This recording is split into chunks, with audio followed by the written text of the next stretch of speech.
Right, we are live, hopefully. I don't know if I can bring up the other mic because I think Andy's on a call. Are you muted, Andy? Sorry, say that again? He is. Muted, he is, okay. Yeah. Right, lovely. I can bring it up. Thank you, Nick. That's right. There we go. Indeed. Right, okay. How are we doing? Yeah, I'm getting there. Sorry, we're a little bit... Sorry, I'm very late to the party, guys, so I am going to try very hard to start on time, but... How are you fixed for show notes? I'm working on it as we speak. I will answer that. I have my laptop. I remember to bring that home today. Because I've sort of put you down as doing the intro. Have you? Right, okay. I'll give it I a go. mean, you don't have to. It's a bit tricky, only because there's quite a lot of buttons to press it, because you have to...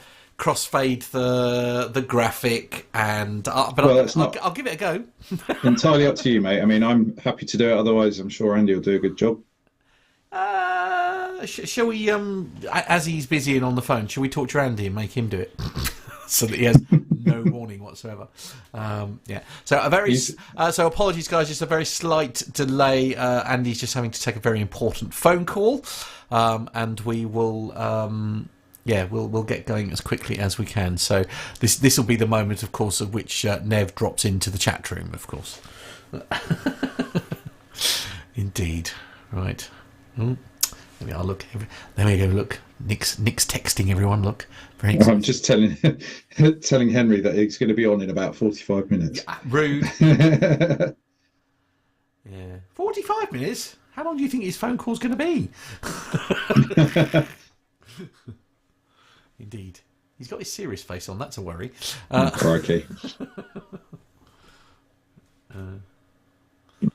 Indeed.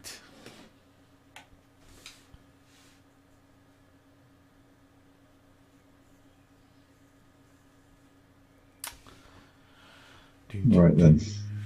Okay, yeah, so apologies, guys. I know we should be starting now, but we'll be, as I say, we're just...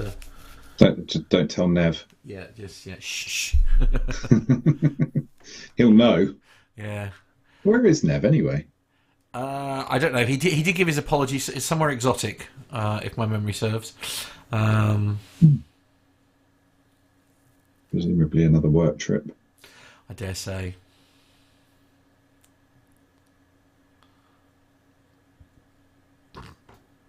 Pardon me. I had a very healthy salad and pasta for my lunch, for my dinner. It's repeating on me terribly. Sorry, what is this salad of which you speak? I know. Salad is a swear word, is it not? But it certainly is. It certainly is for someone of my. Also, apparently, it sounds a lot like Siri. Because now my phone wants to know.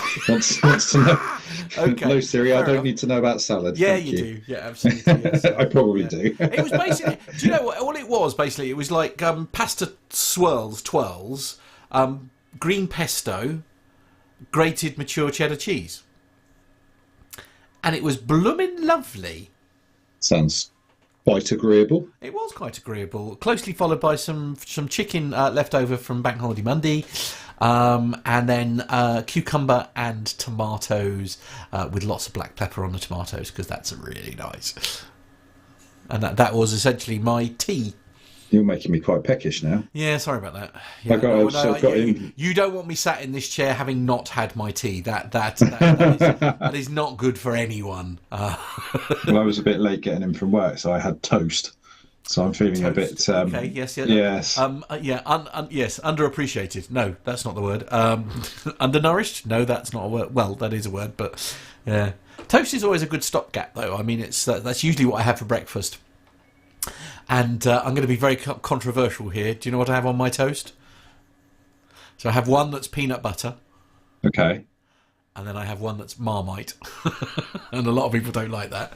They get quite freaked out by it. No, that's okay. My dad had some of that peanut butter with Marmite in it. It's amazing. It's amazing. Which I didn't really get on with it. No, I make my own because I find it a bit dry. So if you use like a sort of like a cheaper yeast extract equivalent, then you can make a very nice sort of crunchy Marmite and I haven't seen the the socials yet. I'm a bit scared. I daren't look. But yeah. I sort of shared it with my fellow breakfast DJ, Monsieur Abel, while he was on air, and he genuinely started making throwing up noises on the radio, which was slightly offensive. I'm not going to lie, but I mustn't be horrible because he's very kindly covering me so that I can go and see producer John. So okay. So yes, so how's he doing, having returned back from his? Yeah, he's absolutely smashing it. It's he's absolutely A1, bless him. He's it's good to have him back. I do not miss the 4:30 alarm. That's all that we need to say about that. I don't know how anyone can do that. I really don't. It is what it is, I guess. I think some people are more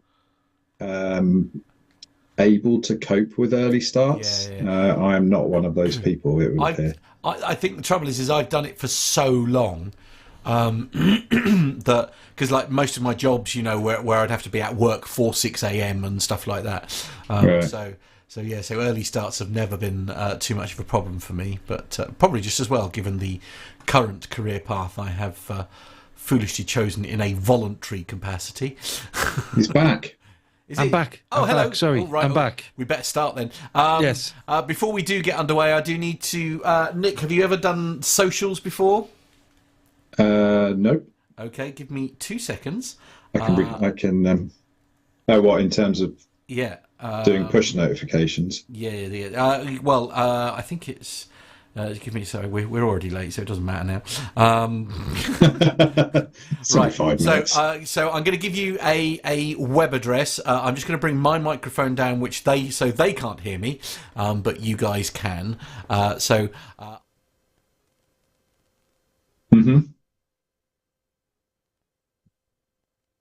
Yep. PTUK. No.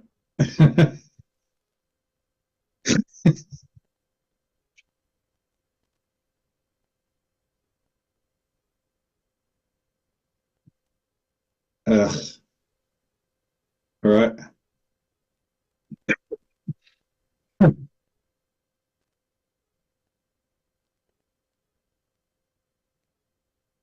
Okay.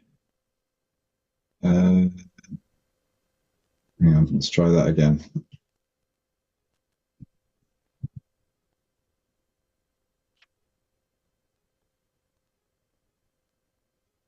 Yeah.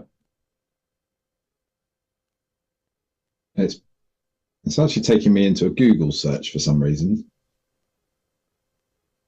Yeah, I am. One moment, caller, please hold. Ugh, that's irritating. No, it just keeps doing a... Hang on, I'm just going to WhatsApp you the link so that it's... Yeah, I can just do it via my phone instead. I don't know if that'll work. Give it a try. Why not?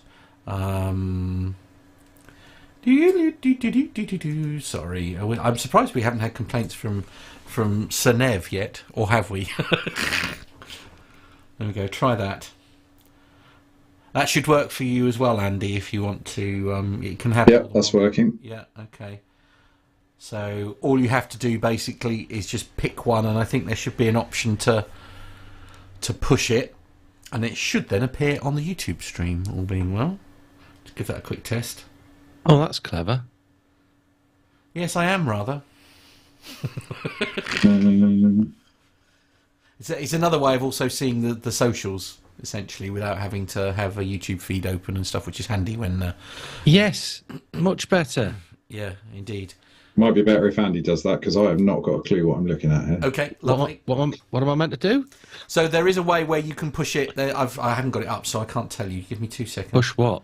So if let's say we've got Masha's lovely message there, if you click if you click on it, you've got two options. One which is add to queue, so you can add it to the view queue thing if you want to do loads of business, or if you just want to pop up the message, you just hit send. So if one of you does that, then hopefully there should be a graphic appear on screen when you, I see. When you hit the send button.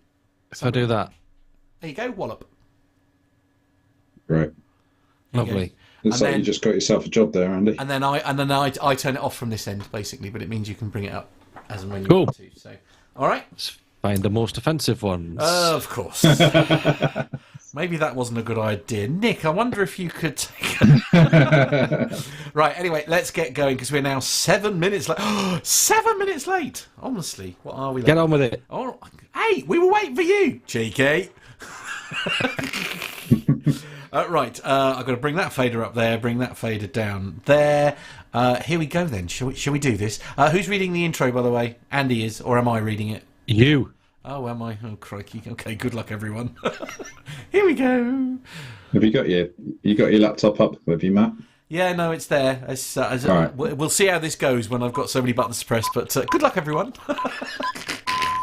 10, 9, Fader's coming down now. 7, 6, 5, 4, 3.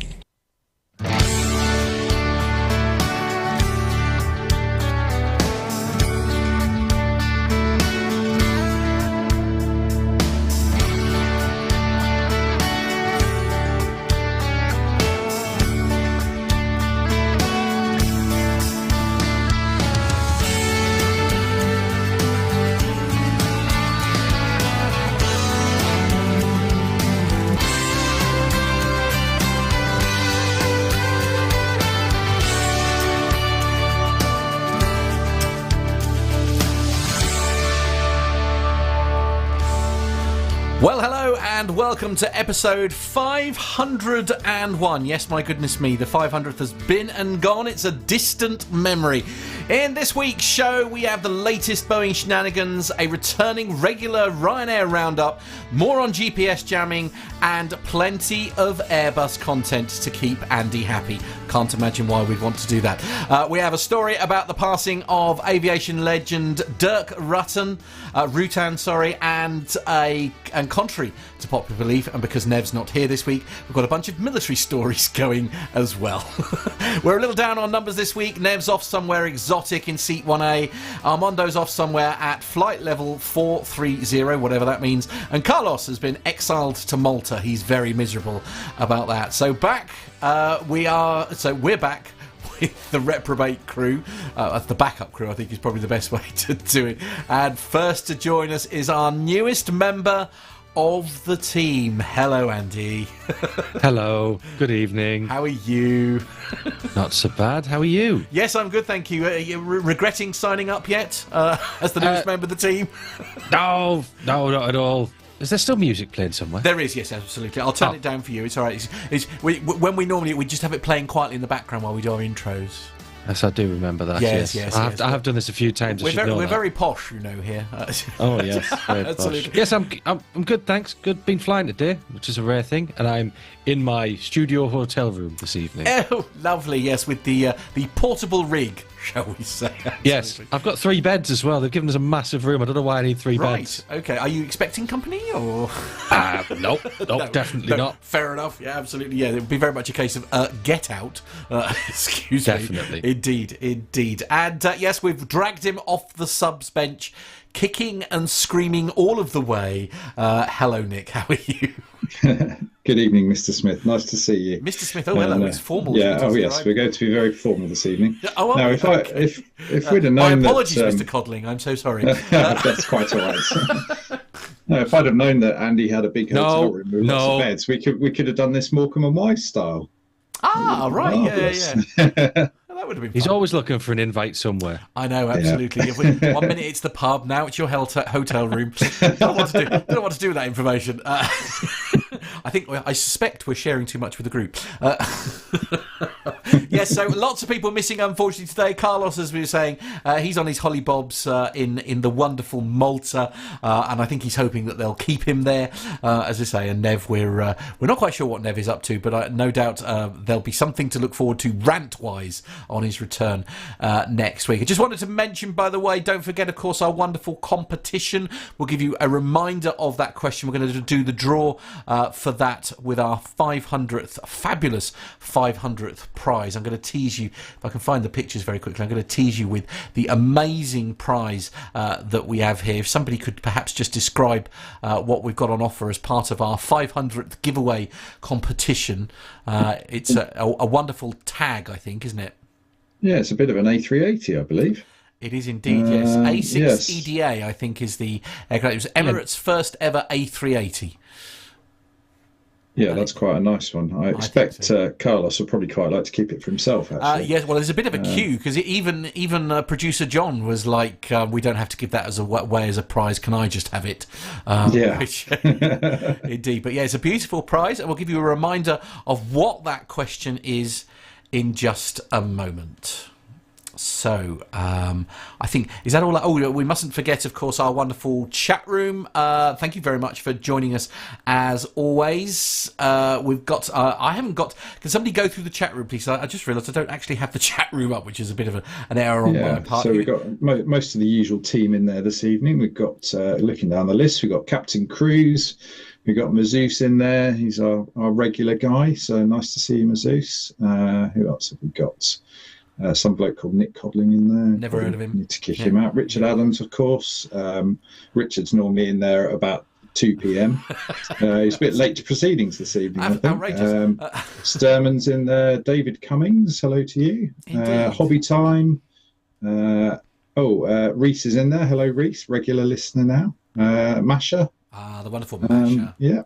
But thanks to everyone for coming by and joining in. It's always good to get the comments in there. And as a special feature this evening, we've got Andy's going to be in charge of putting the comments up. So yes, and he's already indicated that basically the ruder the message, the more likely it is going to appear on screen. So you've just made it a lot worse for yourself by even saying. I know. Bill's just snuck in too, so we should say hi to him. Very good, very, very good. Yes, don't forget, of course, that you can watch us on YouTube if you haven't done so already. Make sure you do watch the 500th episode, by the way. Some amazing Sim Centre action going on there. It's youtube.com/Plain Talking UK if you'd like to take a look at that. Hit the subscribe and hit the bell icon, which is right next to it, to be notified when we're live and recording new episodes such as this. We love to hear you getting involved in the chat room as well. That's pretty much all of the housekeeping out of the way. So if I can find the right pages, all a bit much doing the intro and pressing all the buttons at the same time. We're not going to be doing that again. But if everybody is ready, then Andy, I think you have the first story. If everyone's ready, we'll get going, shall we? Yeah, let's do it. Please take your seats and fasten your seatbelts.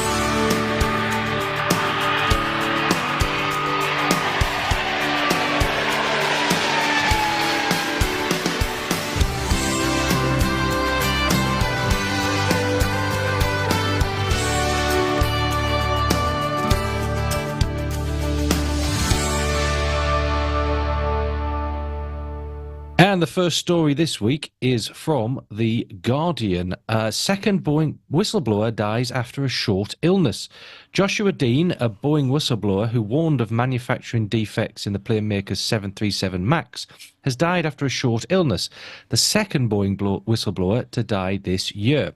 Dean, 45, a former quality auditor at Boeing supplier Spirit Aerosystems, filed a complaint with the FAA alleging serious and gross misconduct by senior quality management of the 737 production line at Spirit. In 2018 and 2019, two 737 MAX planes were involved in fatal crashes, which killed 346 people. Dean was fired by Spirit last year and filed a complaint with the Department of Labour, alleging that his termination was in retaliation for raising safety concerns. According to the Seattle Times, Dean was hospitalised after having trouble breathing. He was intubated and developed pneumonia and a serious infection before dying 2 weeks later. He passed away yesterday morning, and his absence will be deeply felt. We will always love you, Josh, Dean's aunt Carol Dean Parsons said via Facebook. Dean was represented by the same law firm that represented Boeing whistleblower John Mitch Barnett. Barnett, 62, was found dead in March from what appeared to be self-inflicted gunshot wound. Barnett spent almost 3 decades at Boeing and told the New York Times in 2019 that he had found clusters of metal slivers hanging over the wiring of flight controls that could have been catastrophic damage if they had penetrated wires. He alleged that management had ignored his complaints and moved him to another part of the plant. Last month, another Boeing whistleblower, Sam Selapore, told Congress there was no safety culture at Boeing and alleged that employees who raised the alarm were ignored, marginalised, threatened, sidelined and worse. He said he feared physical violence after going public with his concerns. So obviously we know that the US regulators are also investigating Boeing now after the mid-air door panel blowout in January. And also Reuters reported last month that the Justice Department is now weighing whether Boeing violated an agreement that shielded it from criminal prosecution over those fatal crashes in 2018 and 2019.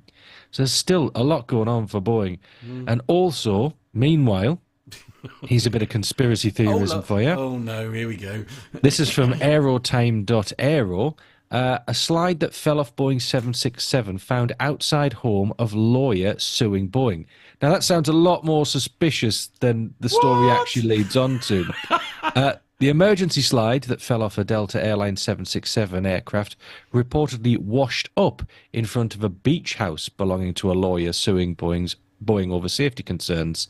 The LA-bound Delta flight was forced to return to New York when the aircraft's emergency slide fell from the aircraft shortly after takeoff on the 26th of April 2024. 2 days later, the slide washed up in front of the beach house of a lawyer whose firm is representing Boeing shareholders in a case against the plane maker over safety issues related to the January 24 incident where the plug door separated from the Alaska flight. So yes, bit of a segue, that one. That is just just a coincidence. Surely, I can't even believe somebody has given that column inches. That is utterly ridiculous. It must be, but imagine coming into work every day as a Boeing executive thinking, what's going to happen next? Absolutely. Oh, a slide's landed outside the lawyers that are suing us. I don't know. If you're watching the YouTube feed, you will undoubtedly see most Boeing executives looking a little bit like this at the moment, I suspect. Captain Picard with his head in his hands, essentially. I think that is probably most likely. I mean, come on. It's just very tenuous. Two questions. One is, how do you become a lawyer that has a really nice beach hut? Beach house? It's very simple. The word lawyer, I think that's all you need to know. I think the culture of you sue anybody in America for saying anything about anything makes you a lot of money. Yes. The second thing is, how on earth did that emergency slide end up A, deploying in flight, and B, falling off? Well, it depends. I don't know the 767 very well, but some slides are actually not built into the doors; they're built into the body of the aircraft. Yeah, this was an overwing one. Okay, I think I'm sure we had another incident of this last year with a 76, or it might have been a 75. I can't remember. I think so. Yes, so the panel could have just failed, and the whole thing went flying out. I mean, seriously though, all jokes aside, we're having a bit of a laughter joke at this, but thank goodness it was an overwing one. I mean, can you imagine if it was like from the front door? I mean, the thing is that can't fall out because that's built into the door. Oh, I see. Right, so it's right. Okay. There'll be a lot of passengers pinned to their seats, though. Well, yes, no. Right. So the slide is not. So essentially, it couldn't happen. It couldn't happen with like the front slide because it's part of the door rather than. Actually, that's a good question on the 76. I know on many other types they are built into the door because it's a very simple mechanism for actually releasing the slide. Right. Yeah, this one was actually it's a panel that's just above the trailing edge of the wing.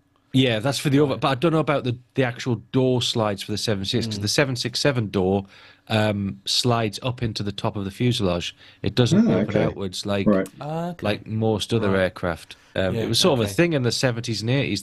The TriStar did it as well. I think the DC-10 did as well. I'm not sure. But yeah, it was sort of a design that they liked back then. Well, my concern was if it was able to essentially deploy itself like mid-flight, the risk to getting ingested by the engines and stuff is, especially if it's like the front door, must be a huge concern. Yeah, yeah. But at the end of the day, it's just a big Lilo, isn't it? It will just shred it.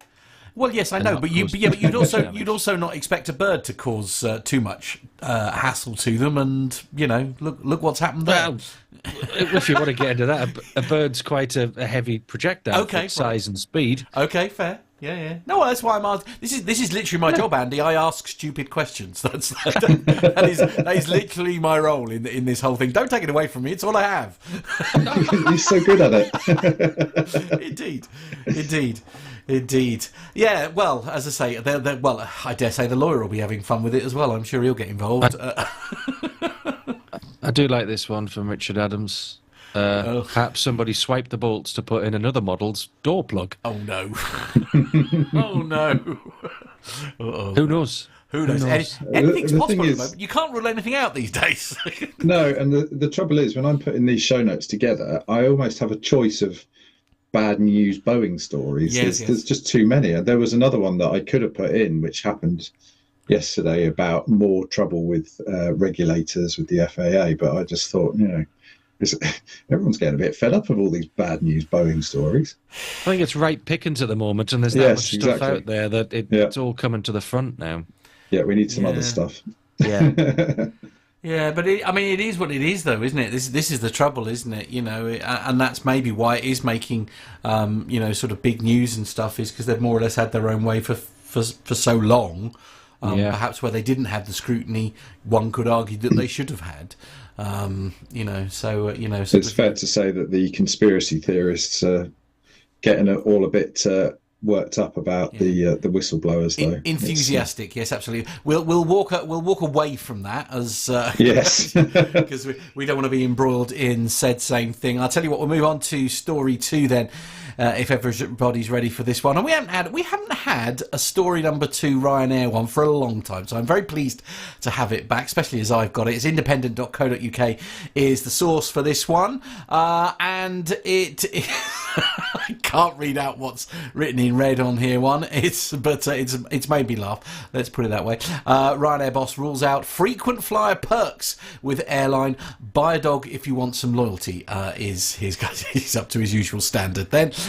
Jolly good. Both EasyJet and Wizz Air operate paid loyalty schemes that offer benefits for frequent flyers in return for a subscription. The former offers annual EasyJet Plus membership for £170, providing benefits including a free large cabin bag and the ability to choose the best seats on the aircraft at no additional charge. Wizz Air has a similar option known as Privilege Pass, for which the annual subscription is €249, that's £214, as well as paid for Discount Club. The aim of these schemes is to reward frequent flyers and entice travellers to book repeatedly with the preferred airline rather than rivals.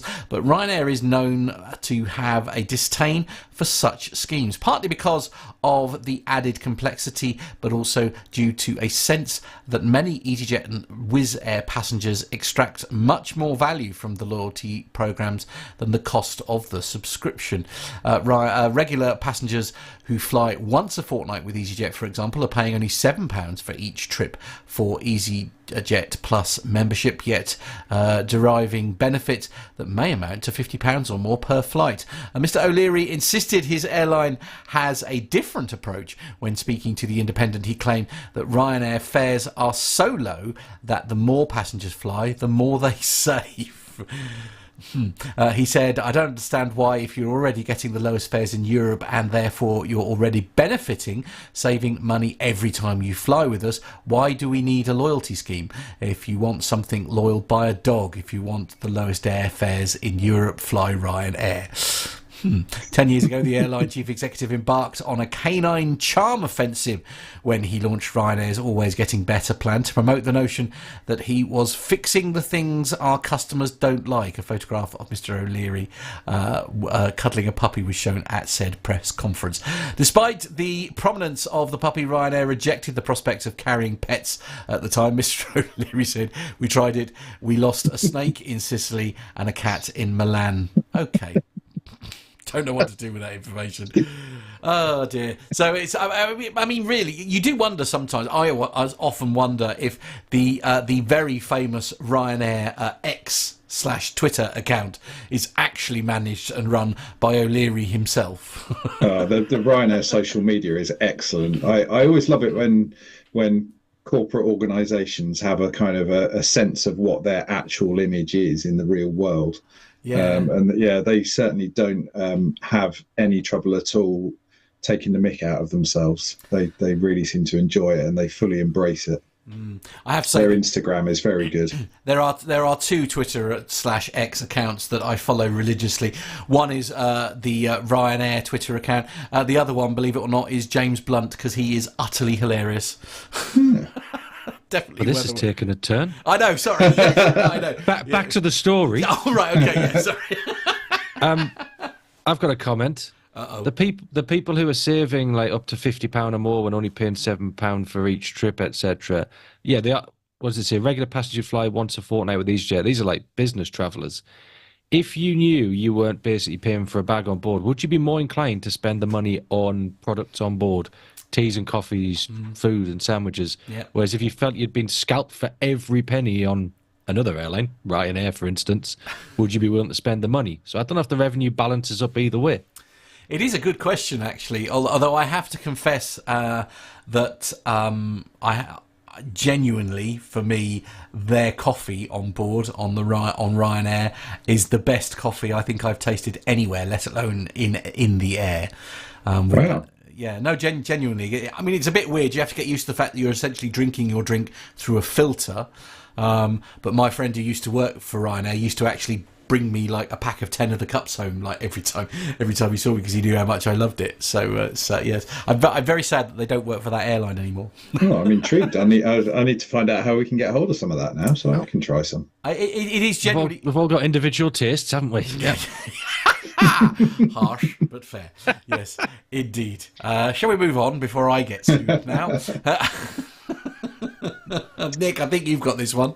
Yeah, so the next one, this is from foxweather.com. So we were actually going to do this one last week, but we got a bit busy last week in the end. Yeah, it was a bit busy with all the sim stuff, and obviously it was mainly for Armando actually, because it's kind of, well, I'd say in his neck of the woods. It's in North America. It's a story about a tornado, and obviously, one of Armando's regular challenges is having to deal with some quite unpredictable and tricky weather conditions. And this really did catch my eye, because it was actually at the Epley airfield in Omaha, which is Nebraska. Anyone in America going to call me out on that? Probably. Anyway, so there was a really significant tornado which touched down at the airport. This was, I'm going to say it was the week before last. So the airfield was closed at 5 p.m. Passengers kept safe, and some general aviation buildings suffered damage. That is quite an understatement if you look at the photos. No one was injured, amazingly, and flights resumed in less than an hour, which I find absolutely extraordinary. Several buildings at the airport facility suffered significant damage as the tornado roared across the airfield, but luckily no one was injured. So the tornado warnings blared across eastern Nebraska. I was right. During the tornado outbreak, and officials at the Epley field instructed passengers in the terminal to take shelter in their designated storm shelters. I don't really want to live somewhere where you've got to have a storm shelter. Airport weather observers cited a funnel cloud just before 5 p.m. and closed down the airport a few minutes later. The twister swirled into the sprawling airfield, and while it missed the passenger terminal, it took a direct strike on several general aviation buildings on the east side of the airport. The tornado's funnel was visible to airport weather observers for a full 35 minutes. Video from the scene showed multiple planes damaged amid twisted metal of former buildings and debris spread across hundreds of yards. Yeah, I don't know if you put any of the pictures up from that, Matt, but it's the damage was absolutely extraordinary. There was a completely wiped out building, and there was the one image in particular where there's a Cirrus Vision jet, which is not an inexpensive aircraft, looking like it's got a bit of what looks like roofing insulation foam draped across the top of it. And it's just debris everywhere. And I don't think I've ever seen anything like it. And I think my question, which was actually kind of going to be for Armando, really, because he might have a bit more experience with this sort of thing, is why on earth weren't aircraft moved ahead of this happening? And it just seems extraordinary to me that, with the vast array of meteorological tools that we have for sort of predicting the onset and the development of this type of weather, it just seems extraordinary that nobody managed to get any of these planes out. So, I mean, one of the biggest. So, my friend Dan is a storm chaser, and he's just spent the last couple of weeks, actually 3 weeks, in fact, in Texas, doing exactly that. One of the biggest problems with it is they're actually incredibly difficult to identify, because not every single potential spout, if you like, comes to anything. So all you're merely able to do is sort of track the weather patterns and that kind of thing. So which works great in the main, but do you essentially shut down an entire airport on essentially very sketchy data? And quite often the only real way to identify if there is one forming, if you like, unless it's a huge one and it's tracking its way across most of the United States, then obviously that's very different. But they are by definition very, very localized, and they can be quite difficult to track. So a bad thunderstorm wouldn't necessarily be enough to sort of close the airport, not necessarily depending on its operation, but those same conditions could also produce, essentially I'm sure the turbulence in the area would be horrific as well. I'm not sure if you'd want to take the risk of flying anything out, even if you knew it was going to get destroyed. I think I'd rather let it be destroyed than crash. Yeah. I suppose if you're only going to have maybe a couple hours warning at best. Yeah. And the other answer question, maybe where do you take it? Yeah. Well, yes. And are you going to be able to get it far enough away in order to to sort of but that poor Vision Jet, look at it there, it's all with its bashed in nose. What a sad thing. I just feel really sorry for it. It appears to have broken your heart, doesn't it? A little bit. I don't know. I suppose it's a bit like, on TV when they destroy cars, or I hate seeing any kind of vehicle get needlessly destroyed. It just makes me a bit sad. I get that. I do understand where you're coming from, to be fair. It's a funny old one, isn't it, really? But I'll have to ask the direct question. I'll see if I can get hold of Dan and find out. But it's he would be the one to know how we go about sort of tracking them and identifying them. Let me see what I can sort out. It sounds like he would be a good guy to have on. He has been on the podcast before, so I had a vague recollection that he might have been actually. Yeah, indeed. Excellent. Leave it with me. I'll see what I can do. All right. Cool. Okay. Right. I guess next up. Is it me next? Is it, or is it you next? No, it's me. Excellent. Good news. Thank goodness. This one's from simpleflying.com, and it's why couldn't any airlines apart from Emirates make the Airbus A380 work? The A380 is one of the most comfortable and passenger-pleasing aircraft in commercial aviation. Ever since the A380 entered service with Singapore Airlines in 2007, it's been ferrying impressive amounts of passengers globally. In its initial years, many global airlines ordered and operated the super jumbo aircraft. However, with rising fuel prices and lower demand on many routes, the A380 seemed uneconomical for most operators. Moreover, in the wake of the COVID-19 pandemic, demand further reduced and many carriers were quick to retire the quad-engined jet. Despite all the early retirements, the A380 became and still is the backbone of one airline, Emirates. The Middle Eastern giant went all in on the jet, acquiring an incredible 116 units of the Super Jumbo.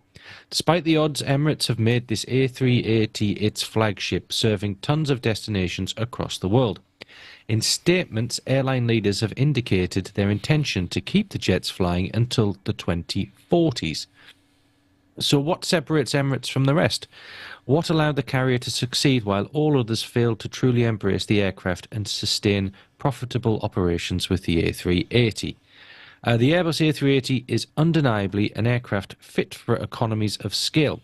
As maintenance facilities, spare parts and pilot training on the jets are costly, the individual per unit costs will only decrease as an airline expands its fleet.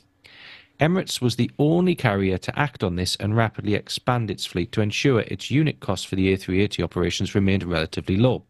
The airline wanted to continue expanding its fleet and pushed Airbus to continue producing the type even when the manufacturer had already decided to end production. Carriers that failed with the Super Jumbo were unable to follow Emirates' approach. Air France, for example, only purchased 10 A380s, a move that will never allow the airline to push operating costs beneath their break-even point. No one was all that surprised when the French flag carrier retired its fleet back in 2020. Regarding the matter, Tim Clark, Emirates' longtime president, had the following words to share in an interview with Airliner Ratings. The A380 was a misfit for Air France. They never scaled. They only had 10 aircraft. Yes, we faced the same teething problems, but we dealt with them because we were scaled enough to deal with it. If you've got a sub-fleet of 10, it's a nightmare, and the costs go through the roof. As the A380 is the ultimate hub-to-hub aircraft, the requirements for an operations primary hub are stringent. Dubai International Airport is an ideal base for the A380 operations due to its massive size and impressive number of A380 capable gates. Whether it was scooping up aircraft orders or signing new maintenance contracts, Emirates dominated the headlines at this year's Dubai Airshow. Back in 2016, when the airline was in the middle of growing its A380 fleet, Aviation Voice reported that Dubai's airport received an upgrade to include 10 more Category F gates, those with enough space to fit an A380, bringing the total number to 50. Since then, renovations have only continued to increase this number. The polar opposite can be observed in Bangkok's airport, where the total number of A380 capable gates sits at just 5, although renovations will see this number rise. Thus, Thai International, which operates the A380 out of the airport, never really had the opportunity to expand its fleet beyond the 6 jets it ultimately ordered. And Emirates has also recently rolled out an all-new premium economy cabin for its long-haul routes. Not only do the reconfigured A380s feature the new passenger class, the first time for the airline to introduce a premium economy, but also feature a refreshed interior throughout the aircraft. So yes, essentially, you needed to have lots and lots and an airport capable of handling lots and lots. Yeah, I bet. And it's because it is such a, well, not an unusual aircraft, but it is a very, very large aircraft. I mean, how does that compare, for example, to the 787? I mean, is it? I know it's a much bigger aircraft. That's not what I mean. Yeah. But are they the same facilities that the airport needs to be able to provide, or are they very specific A380 only services? An A380 needs its own type of stand. A 787 can go on the same stand as an A330, a 767, that size sort of aircraft. The 380 is a very, very big beast. At Manchester, there's currently one stand with JetBridge that can take it. There's a couple of remote stands, but then you have to use steps, and you can't use steps on the top deck either. It's just on the lower deck. So yeah, and that sort of takes the edge off when you're travelling in business class on a big beast like that and you're on the top deck. I think, don't some airports have special over-wing jet bridges for the upper deck? You're thinking of Amsterdam, and they had, I think there's a couple of other ports, but Amsterdam specifically had them built for the 747 originally. Oh, okay. Big, long white tubes with huge cantilever arms back to the terminal. Yeah. And I think most of those at Schiphol have gone now as well. They've disappeared into the ether. But yeah, interesting. I was looking at it. Kind of made me wonder, because it does say in the article there that it absolutely extraordinary to me that they're running 116 A380s, which I just find to be an absolutely phenomenal quantity. BA, for example, have 12, which even I was quite surprised that they have as many as they do. And it seemed like, if I'd have taken a guess, I'd have probably said maybe 4 or 6. But to be running 116 of them is an absolutely incredible feat. Oh, it's phenomenal. But then that's why they can make it work, I guess, though, isn't it? Because essentially it's no different to... And they must be using them and filling them, otherwise they wouldn't carry on using them, if you see what I mean. So it's... Well, the thing is, they've only got really 2 fleets now as well. They've got the 777 and the 380, whereas other airlines have got big... Like, BA's got a big short-haul fleet. It's got a big long-haul fleet of lots of different variants as well. So maybe their model works differently. And it works for them. They put them on certain routes that they know they can fill them on. Whereas Emirates, they sort of limit themselves with 116 of one type, because if there's not a particularly profitable route and they can't get a 777 to do it, then they'll have to use it on it if they want to keep doing the route. So it's swings and roundabouts. Really. Yeah, I think BA and Lufthansa are probably quite similar in that respect, that they're doing the high capacity routes where they know that they're always going to fill them. Yeah, because Lufthansa, of course, are still flying the 747 on some of those long haul high capacity routes as well. So you can still make those 4-engined aircraft work. Yeah. Indeed. This is going to sound like a very different, very daft question, but obviously the 747 is being retired, I guess predominantly because of its age and that kind of thing. Yeah. It's got 4 engines. Now, I presume these 4 engines are smaller than the 4 engines on the 380, for example. Oh, that is a good question.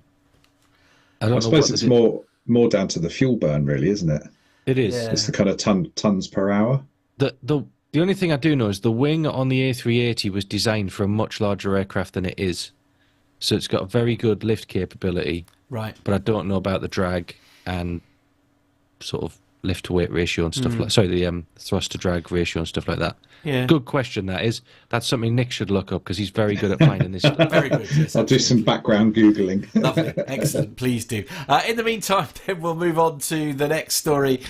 This is on bbc.co.uk, and the headline is Russia blamed for GPS interference affecting flights in Europe. Russia is causing disruption to satellite navigation systems, affecting thousands of civilian flights, experts say. The Baltic Sea, the Black Sea, and the Eastern Mediterranean, the regions where Russia's military has been most active, has seen an increase in disruption to the global positioning system. This has left aircraft unable to receive GPS signals. In March, an RAF plane carrying Defence Secretary Grant Shapps had its GPS signal jammed while flying close to Russian territory. The persistent disruption led Finland's flag carrier Finnair to suspend daily flights to Estonia's second largest city, Tartu, for a month after 2 of its aircraft had to return to Helsinki due to GPS interference. Tartu Airport relies solely on GPS, unlike most larger airports which have an alternative navigation system that allow aircraft to land even if signal is lost. Finnair's vice president for flight operations told the BBC their aircraft encounter this issue daily. Pilots are reporting cases actively, and we get more than 100 reports per month, he said. However, Mr. Sinkanen said that GPS interference is mainly a nuisance and carries few risks. This is because while an aircraft is in flight, i.e. before approaching and landing at an airport, it can normally use other navigation systems, so losing connection to GPS does not pose an immediate threat to its safety. According to a senior cybersecurity expert at the European Union Aviation Safety Agency, EASA or EASA, while the problem existed before Russian invasion of Ukraine in February 2022, it is worsening. The EASA now clocks several thousand incidents per year, Mr. Rosset has said. When asked where the blame lies, officials from the Baltic states don't hesitate. The source of interference is Russia. Estonia's Foreign Minister Markus Taskna told the BBC. We have proof that it is coming from Russia, and Russia is violating all the international agreements. He said the sources of interference were located near the Russian cities of St. Petersburg, Kaliningrad and Pskov. Have I said that right? I hate it when I get names wrong. Apologies if I have. Online investigations agree, saying GPS jammers are likely located halfway between St. Petersburg and Estonia and near the Russian enclave of Kaliningrad in the Baltic Sea, where the RAF plane carrying Defence Secretary Grant Shapps was when its signal was jammed.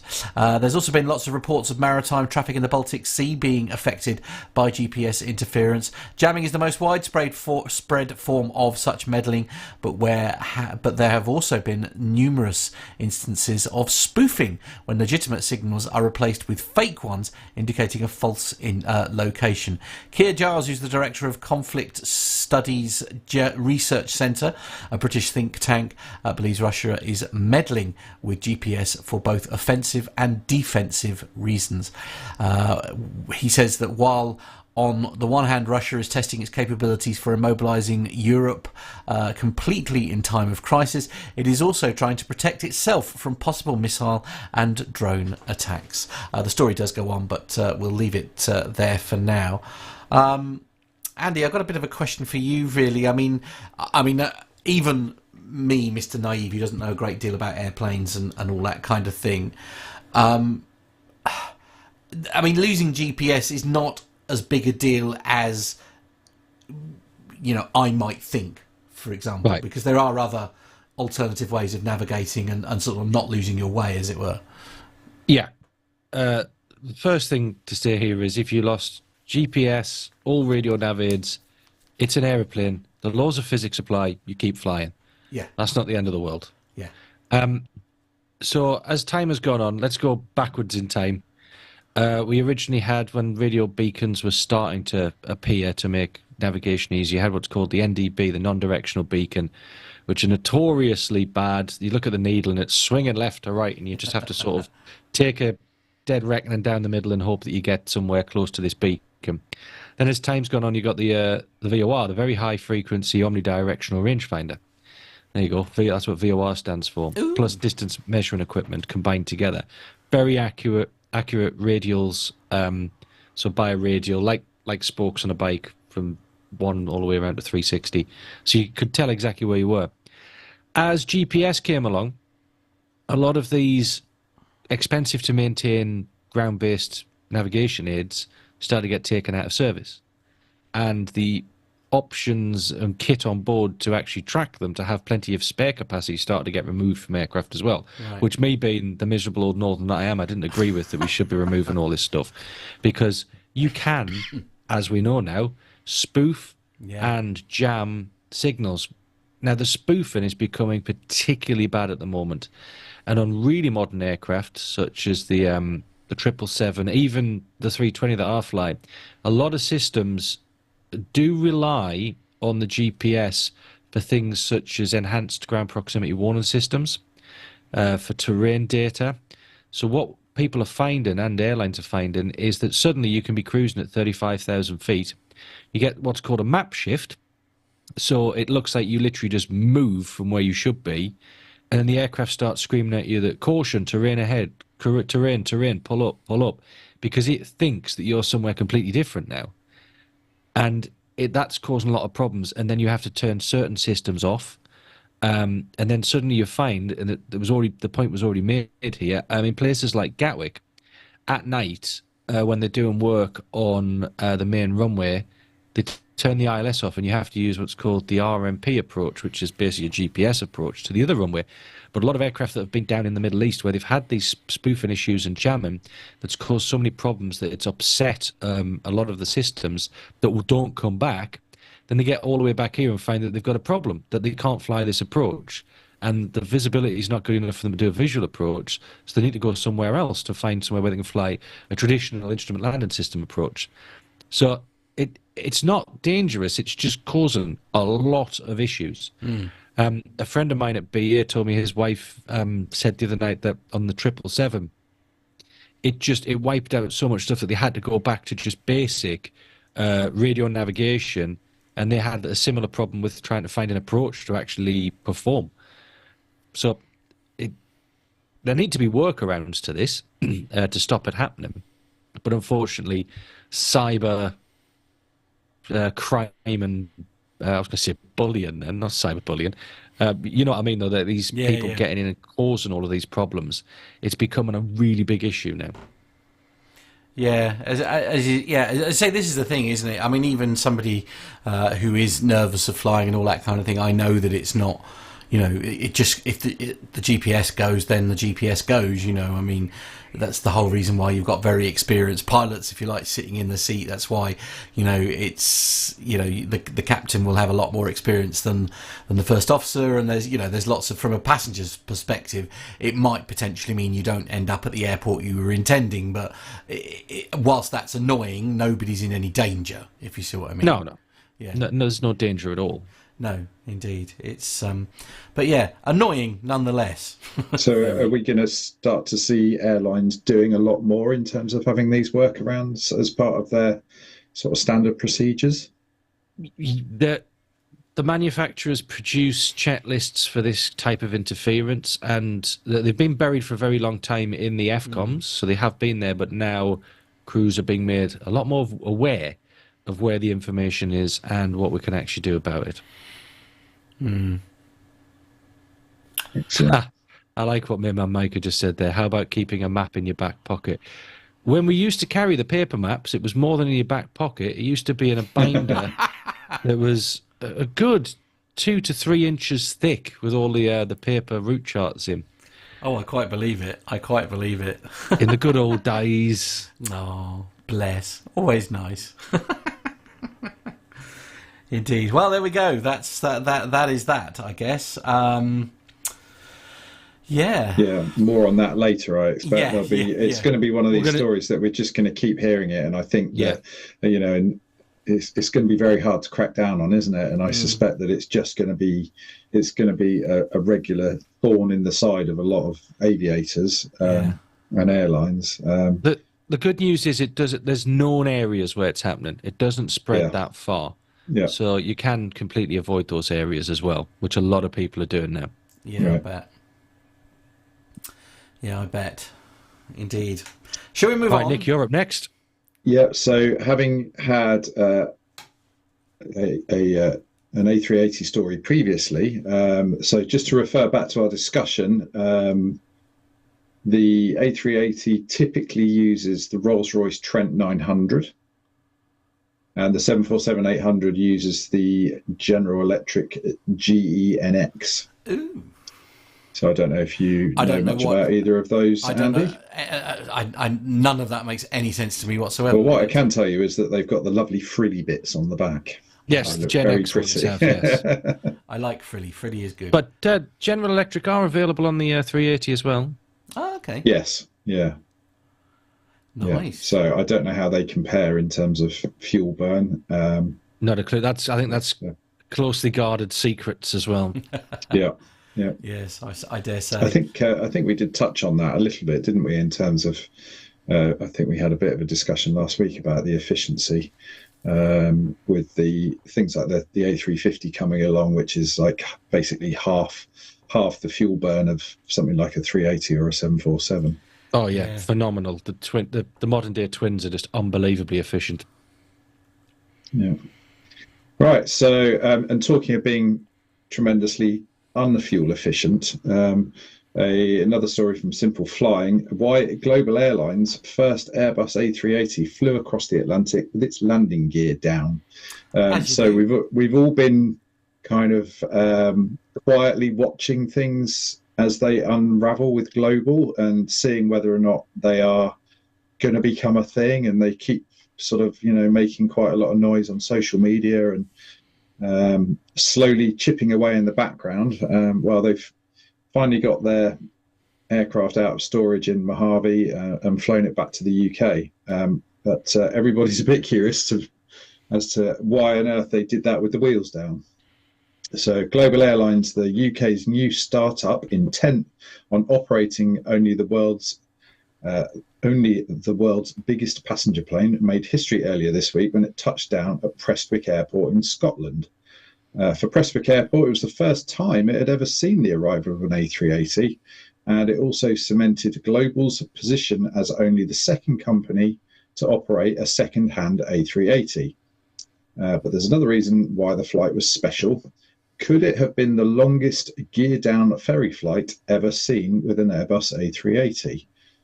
On the day of the flight, speculation was rife that the entire trip had been conducted with the aircraft's landing gear down, and this was backed up by the fact that the aircraft flew at a lower altitude and speed than we would normally see when an A380 crosses the Atlantic. The gear down configuration was confirmed by the Wheatley Specialist Hi-Fly, the company that had the honour of getting this big bird to the UK from its desert storage location.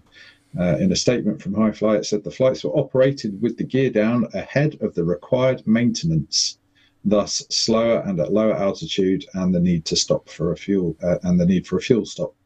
The fuel stop was made in Mirabel, Montreal, following a 5-hour, 40-minute flight from Mojave, and that was 2,150 nautical miles. And then overnighting at Mirabel, the A380 continued its journey, completing the 2,800 nautical mile trip to Prestwick in 7 hours and 44 minutes, which doesn't seem tremendously slow.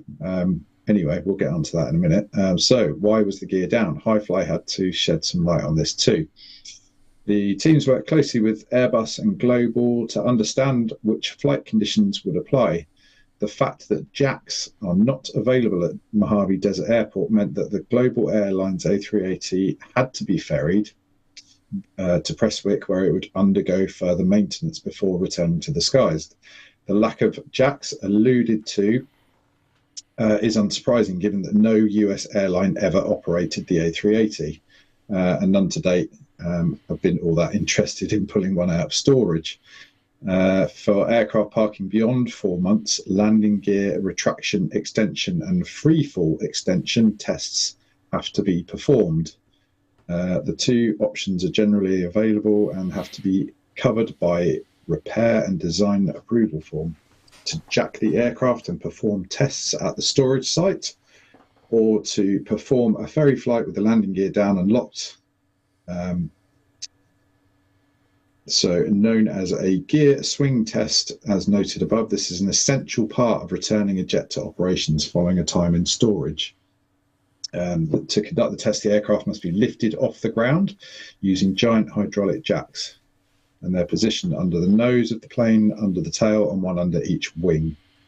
Engineers must ensure the aircraft is perfectly balanced, as any unsteadiness could have expensive and embarrassing consequences. Well, quite, yes. Yes, I'm sure we've all done that with a car at some point in our lives.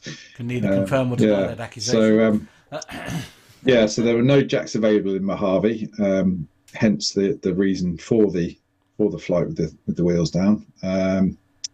So there was another one it mentions in the article.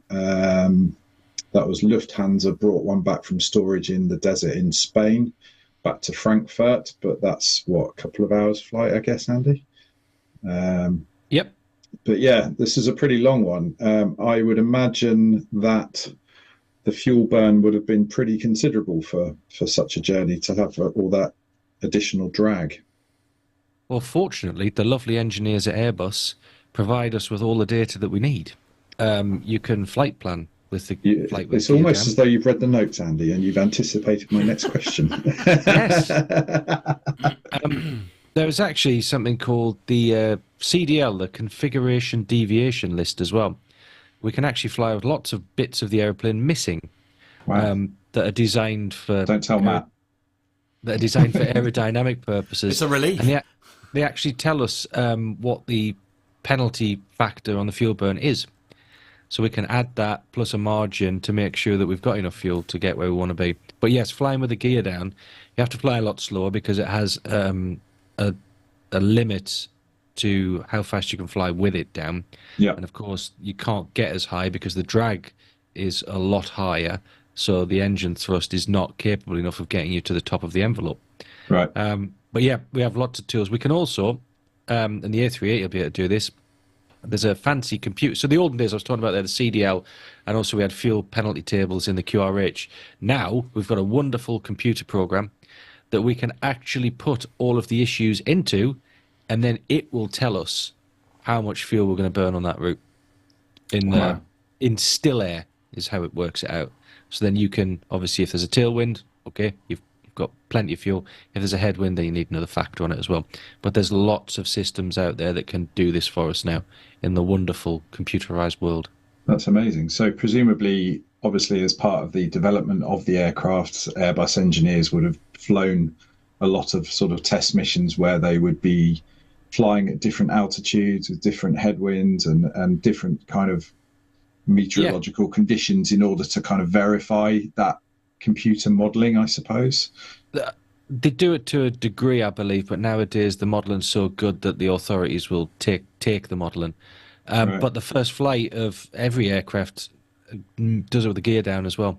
Yeah. I remember watching at university the first test flight of the A380 back in 2004, 5. It was around then. And yeah, they did the whole thing. They were out for a good 3-4 hours with the gear down. So that'll have given them good burn data as well. And presumably there would be a kind of an optimal speed and altitude that you'd want to fly at. Yep. You're looking for minimum drag, really, at those in that configuration that you're in. Again, they go out and test all of this stuff. Like you say, that's why the test programs are so long, because there's so many items that all the regulators, EASA, FAA, around the world require to be ticked off and proven. And is that a flight that you ever had to undertake, Andy? Have you ever had to move an aircraft with the gears down? Not with the gear down. I've moved them with holes in the side of them where they weren't pressurized due to steps. Yeah, overzealous ground crew popping a little hole in the side of the airframe with the set of steps. Whoopsie. As you do.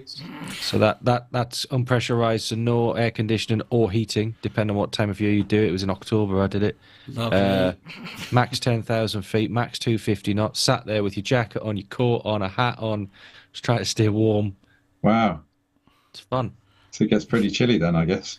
Yeah, it gets really chilly. Yeah, I suppose when you're, sort of minus 50, minus 60 outside. Not quite that cold because you're not up at cruise out of depth. Yeah, of course. It's still like minus 15 to 20 degrees. Wow. But yeah.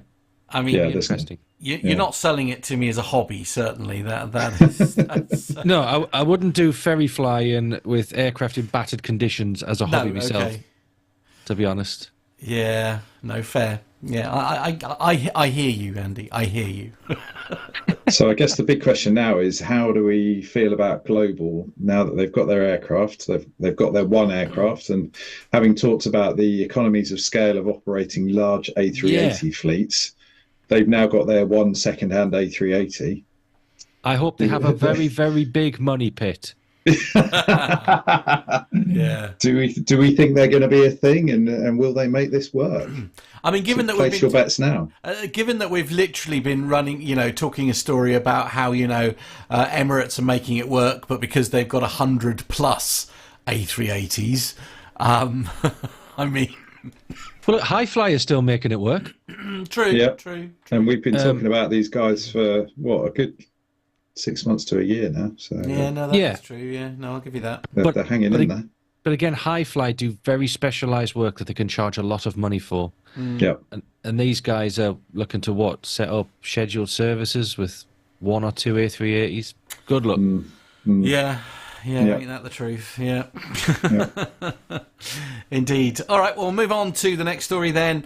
Reuters.com is the source for this one, and the headline is Textron to cut 1,500 jobs as program cancellations, weak demand hit results. Textron is expanding its restructuring plan to include around 1,500 job cuts, it said on Thursday, after US Army program cancellations and lower demand for some other products hit its business. Shares of the Rhode Island-based company fell 10% in pre-market, as it's also reported lower than expected adjusted profit and revenue for the first quarter. During the quarter, the US Army ended the Future Attack reconnaissance aircraft, Scout helicopter and Shadow unmanned aircraft aircraft programs developed at the Textron Systems and Bell divisions, the company said in a filing.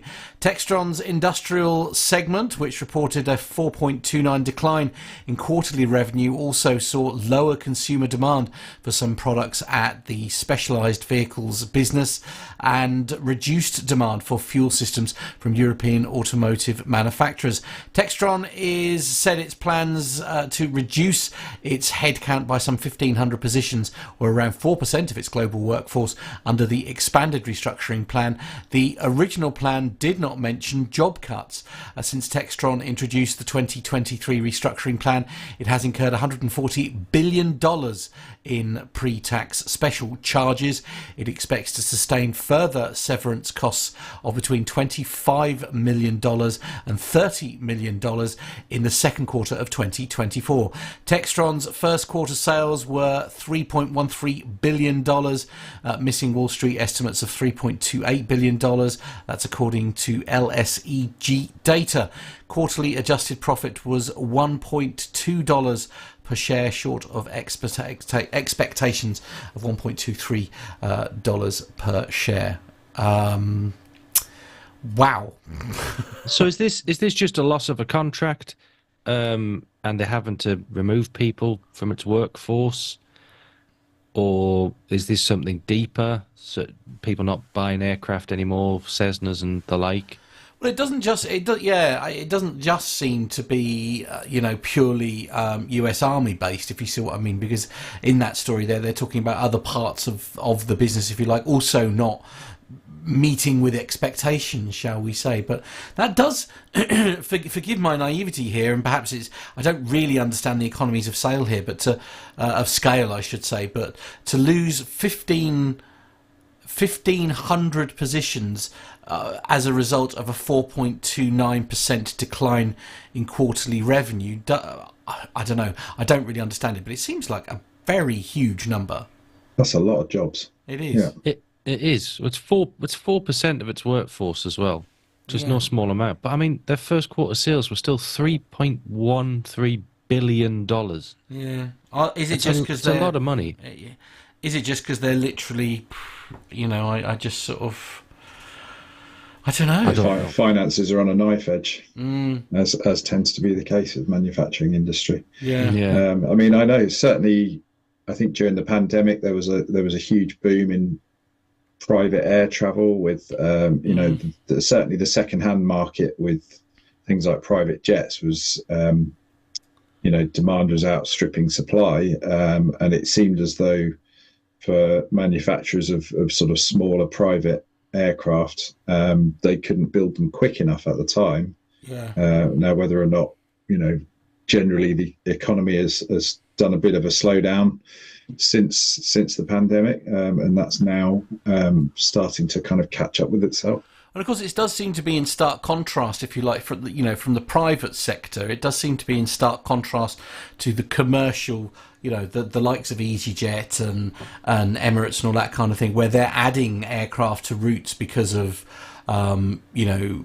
passenger demand, essentially. Those numbers seem pretty healthy.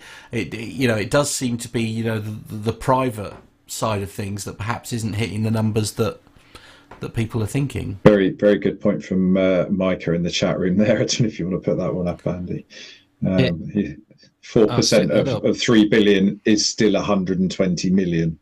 That's still an awful lot of money, especially when you've got shareholders to keep happy.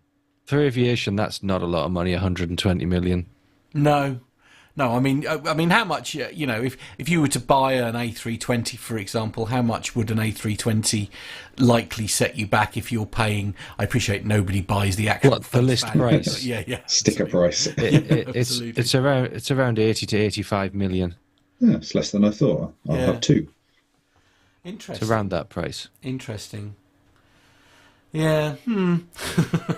Well, hopefully they get themselves out of this hole. Yeah, it's a pity we don't have Armando around for this one, because he's obviously our, if you'll pardon the pun, man on the ground, who knows a lot more about this stuff. The reason I checked with Flight Radar, actually, I got a little update earlier. The reason Armando isn't on this evening is because he's currently flying to Minnesota. As you do. So safe Very travels. Yeah, indeed, absolutely. Yeah. Oh well, never mind. All part of the fun. Cool. Indeed. Right. Next story. Yes, let's move on, shall we? Yeah. This one's from theguardian.com, and this is Dirk Rutan, co-pilot of historic round-the-world flight, dies aged 85. Rutan, known for his smooth flying style, survived having to eject twice from planes and being stranded at the North Pole. Bert Rutan was alarmed to see that the plane he had designed was so loaded with fuel that the wingtips dragged along the ground as it taxied down the runway. He grabbed the radio to warn the pilot, his older brother Dick, but Dick never heard the message. 9 days and 3 minutes later, Dick, along with co-pilot Gianni Jaeger, completed one of the greatest milestones in aviation history, the first round-the-world flight with no stops or refueling. A decorated Vietnam War pilot, Dick died Friday evening at a hospital in Idaho with Bert and other loved ones by his side. He was 85. His friend Bill Whittle said he died on his own terms when he decided against enduring a second night on oxygen after suffering a severe lung infection. He played an aeroplane like someone plays a grand piano, said Bert of his brother, who was often described as having a velvet arm because of his smooth flying style. Bert said he'd always loved designing aeroplanes, and became fascinated with the idea of a craft that could go clear around the world. His brother was equally passionate about flying. The project took 6 years, and there was plenty to worry Bert during testing of the light graphite plane Voyager. There were mechanical failures, any one of which could have been disastrous over a distant ocean. When fully laden, the plane couldn't handle turbulence. And then there was the question of how the pilots could endure such a long flight on so little sleep. But Bert said his brother had an optimism about him that made them all believe. Dick never doubted whether my design would actually make it around, with still some gas in the tank, Bert said. Voyager left from Edwards Air Force Base in California just after 8 a.m. on the 14th of December 1986. Bert said that with all that fuel, the wings had only inches of clearance. Dick couldn't see when they started dragging on the runway, but at that moment Bert called on the radio. Co-pilot Jaeger gave a speed report, drowning out the message. And then the velvet arm really came in, Bert said, and he very slowly brought the stick back and the wings bent up some 30 feet at the wingtips, and it lifted off very smoothly. They arrived back to a hero's welcome as thousands gathered to witness the landing, and both Rutan brothers and Jaeger were awarded Presidential Citizens Medals by President Ronald Reagan, who described how a local official in Thailand at first refused to believe some cockamamie story about a plane flying around the world on a single tank of glass. We had the freedom to pursue a dream, and that's important, Dirk Rutan said at the ceremony. And we should never forget that those that guard our freedoms, that we should hang on to them very tenaciously and be very careful about some do-gooder that thinks that our safety is more important than our freedom, because freedom is awfully difficult to obtain, and it's even more difficult to regain once it's lost. So there we go. Dick is survived by his wife of 25 years, Chris, and daughters Holly and Jill, and 4 grandchildren as well. Love that. Yeah, sad news, though, isn't it? A real, great guy. Real legend, yeah. Absolutely. Yeah, both Dick and Bert Rutan are absolute legends, and Bert Rutan in particular has been responsible for some really fantastic groundbreaking and very innovative aircraft designs over the years. Really, really phenomenal guys, and very, very pioneering. So very sad. Rest in peace to a real proper aviation hero, I think. Yeah, definitely. Okay. So we had a bit of a, I don't know if you came across this one, or whether it's given you any aggravation, Andy, with your travels, but apparently there's been a bit of an issue with the e-gates at airports. Ah, yes. I don't know if you've heard anything about it. But, yes, I saw last night that there'd been a nationwide issue causing outages here at Gatwick and Heathrow and Manchester and other places. Yes, so I threw this one in a bit of a last minute actually, but there's a story with the BBC saying, as you say, a nationwide issue, Heathrow, Gatwick, Manchester, Edinburgh, all confirmed a problem causing delays with arrivals late on Tuesday. One passenger told the BBC he spent longer queuing for passport control than he did on his flight from Lisbon. Wow. So the e-gates are automated gates that use facial recognition to check a person's identity and allow them to enter the country without talking to a border force officer. There are more than 270 of them in place at 15 air and rail ports in the UK. And they are supposed to enable quicker travel into the UK. Clearly that wasn't the case. So due to the outage, staff were left manually processing passengers instead. So I don't know whether they have contingency in place for that happening. I suspect not in this case. Affected airports included Stansted, Birmingham, Bristol and Newcastle. Home Office, which oversees Border Force, said in a statement on Wednesday, e-gates at UK airports came back online shortly after midnight. The problem was apparently caused by a system network issue. That sounds like a Mac problem to me. Rude.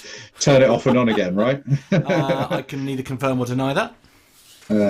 So it first was reported at 10 to 8 in the evening, and the issues persisted for more than 4 hours. At no point was border security compromised, and there is no indication of malicious cyber activity. And extended apologies to travellers caught up in the disruption and thanked partners, including airlines, for their cooperation and support.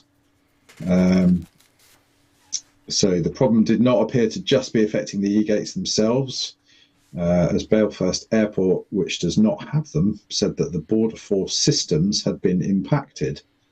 So I guess whether or not they've got some sort of system which is all got everything all rolled into one, which caused a bit of IT shenanigans, shall we put it? That's a very Nev word, that is. Yes, it is, isn't it? Yeah. I'm not posh enough, obviously. It's a shame when all of this happens because there's never enough actual border staff to take up the slack, unfortunately. Not nowadays, no. No. And I guess that's part of the reason why they put these types of systems in place, isn't it? It's cheaper to have a machine than a human, I guess. Yes, a lot of disgruntled passengers. Somebody was saying they were in a queue for 90 minutes. Generally, most were frustrated but accepted the situation. Well, that's because we're British and we know how to queue. We're very good at queuing, and usually it's a very organised queue as well. It's we don't do chaos. Yeah. Oh dear, never mind. So, let's hope that's the only outage this summer. Well, can you imagine? Yeah, absolutely. Let's hope so, as you say. These things happen. Indeed. Indeed. Yeah. There we go. So I guess that's it for commercial this week. It is indeed, yeah, absolutely. Now we need to. Is somebody able to?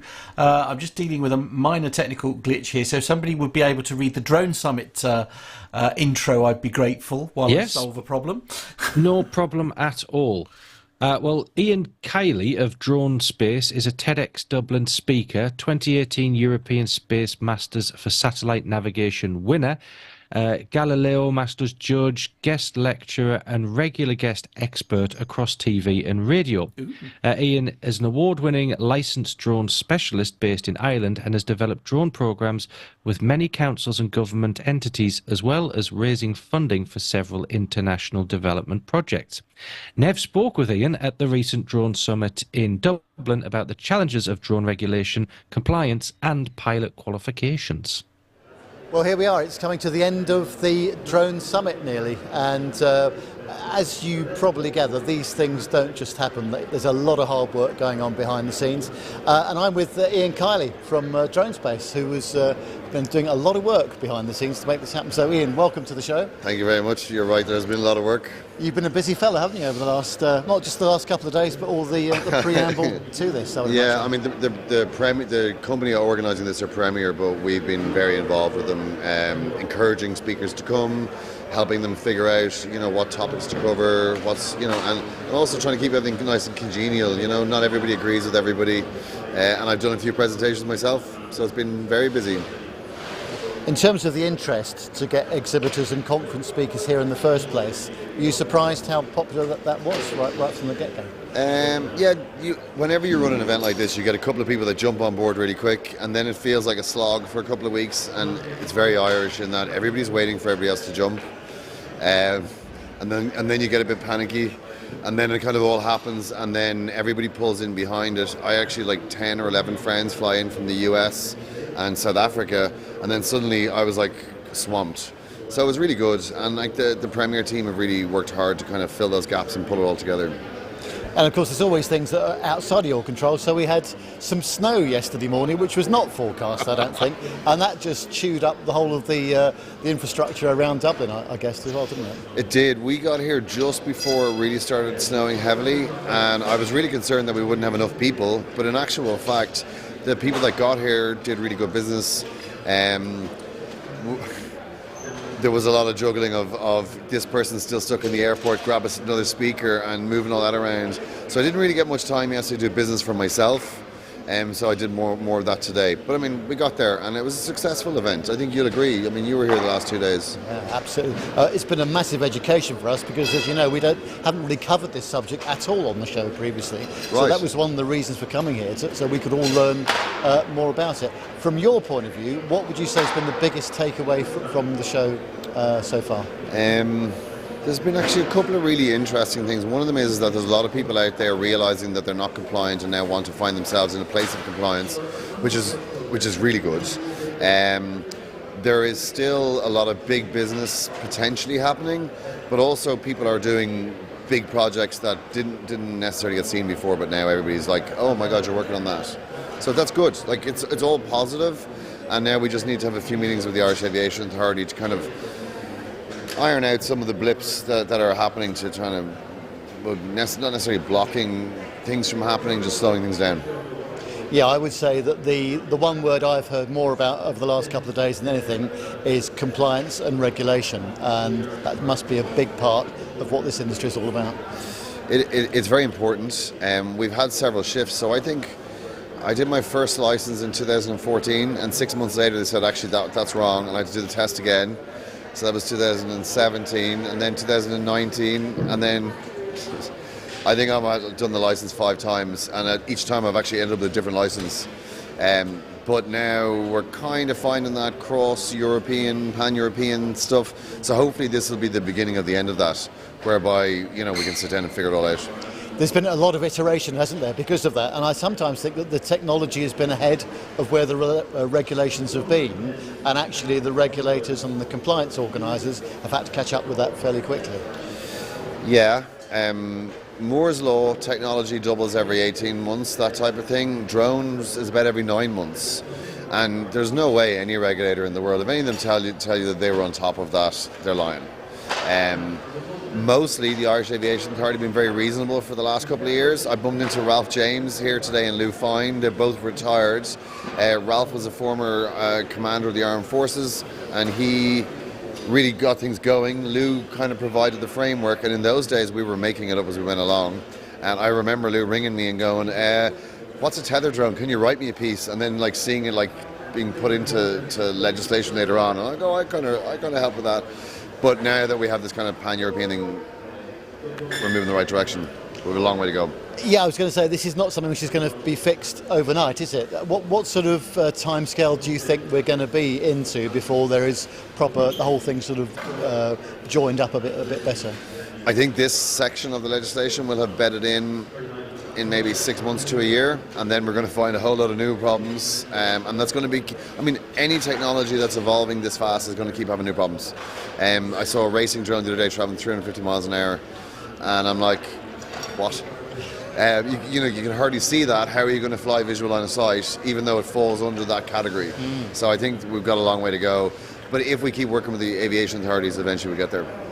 I think the other thing I've noticed about the summit generally and the speakers during the conference is that in some cases drones have had a bit of a bad name in the consumer and domestic world, and I think that it's the professionals that are really showing what this is all about. Do you think this summit has gone quite a long way to solving that problem? I think it's a big step. Like, a lot of people showed up here and thought they were still compliant based on stuff they did 2 or 3 years ago, so they've learned that and are willing to. Even the social media and stuff going out is making the awareness that, you know, you can't just buy a drone and fly it anymore. I don't know. there's so many people out there doing nefarious things, but there seems to be a lot less. And I would always try and encourage.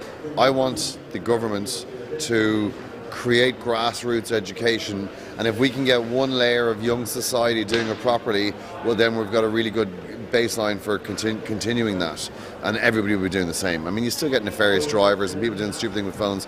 It's never going to be perfect, but we're getting close.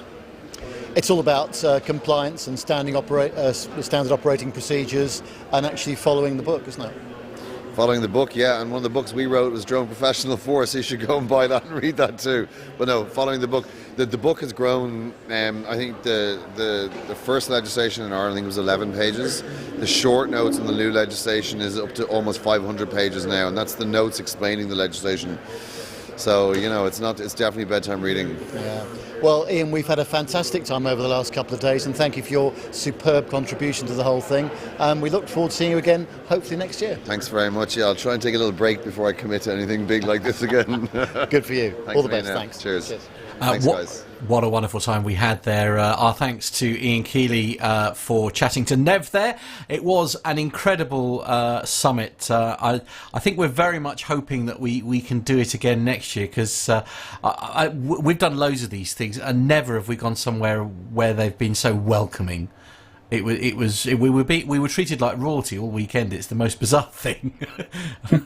Yeah, and you've had a phenomenal amount of really great interviews as well. I mean, it's the amount of content that you've managed to generate from that one trip has been brilliant. It's such a, well, and that's what made it so worthwhile, I think, as well. It's a fascinating subject. Anyway, it's very much a new subject as well. It's definitely a new subject to us. But there were some great exhibitors there, and they were all very generous with their time, so we're quite lucky on that one. But as I say, and the guy that Nev was talking to there, Ian, he was very much in charge.